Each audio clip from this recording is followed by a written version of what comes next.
In a terminal with so much space, there's no shortage of room for retail therapy. But the size of this building posed another problem for the airport engineers. Remember those typhoons? These severe tropical storms have their own internationally recognized scale of destruction. At the top of the scale, Category 5, wind speeds can escalate to 155 miles an hour.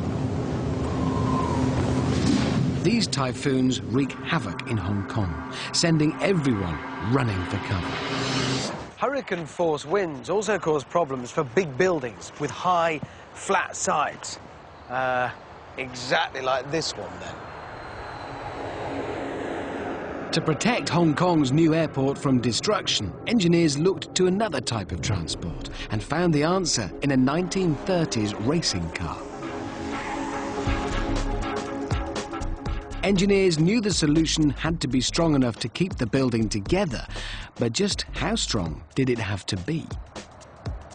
Thinking about the kinds of pressures these buildings have to stand up to, and we could look at the numbers all day long, but how do they actually feel? What happens? Well, to find out about that, I've come to the one place where I can be in control of the weather.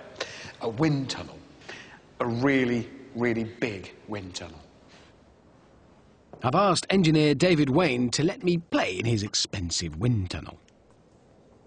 Dave, so what's the fastest wind this tunnel can generate?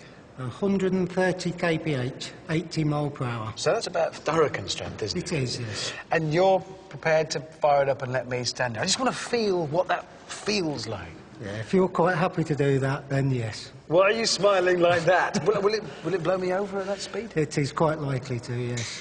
Right. If you're not bracing yourself, if you're not expecting it, then yes, it will knock you over. Right. Will it then blow me to the other end of the wind tunnel where I'll come out like chips? No, hopefully not. Good. Once you're on the floor, then that's it. You shouldn't go any further. Okay. Well, this is just about feeling that pressure that these buildings have to put up with. So, in the name of science, switch it on. I'll stand over here.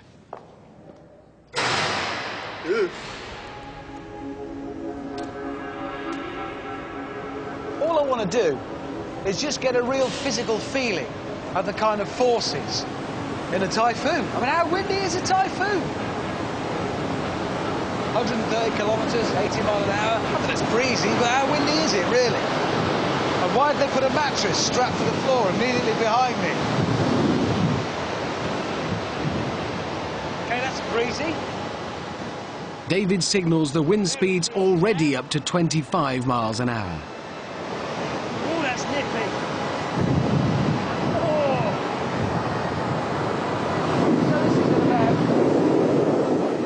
40 miles an hour. That's gale force strength.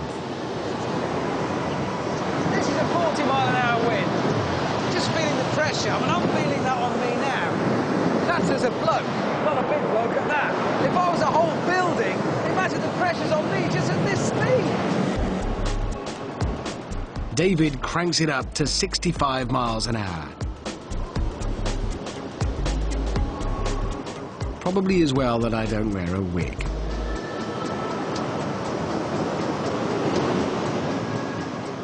It's not long before we're hitting 70 miles an hour.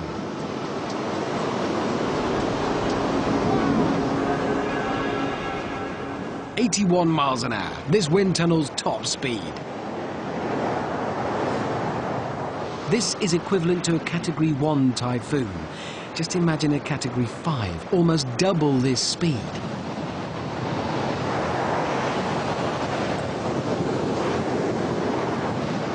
Well, I think I've made my point.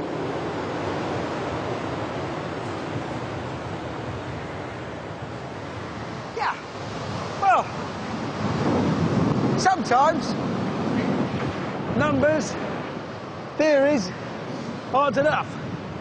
And you just got to experience something physically for yourself. And all I learnt there was wind, moving air can be very, very powerful stuff. Even when you're just a small bloke. If I was the side of a huge building, the pressures would be incredible.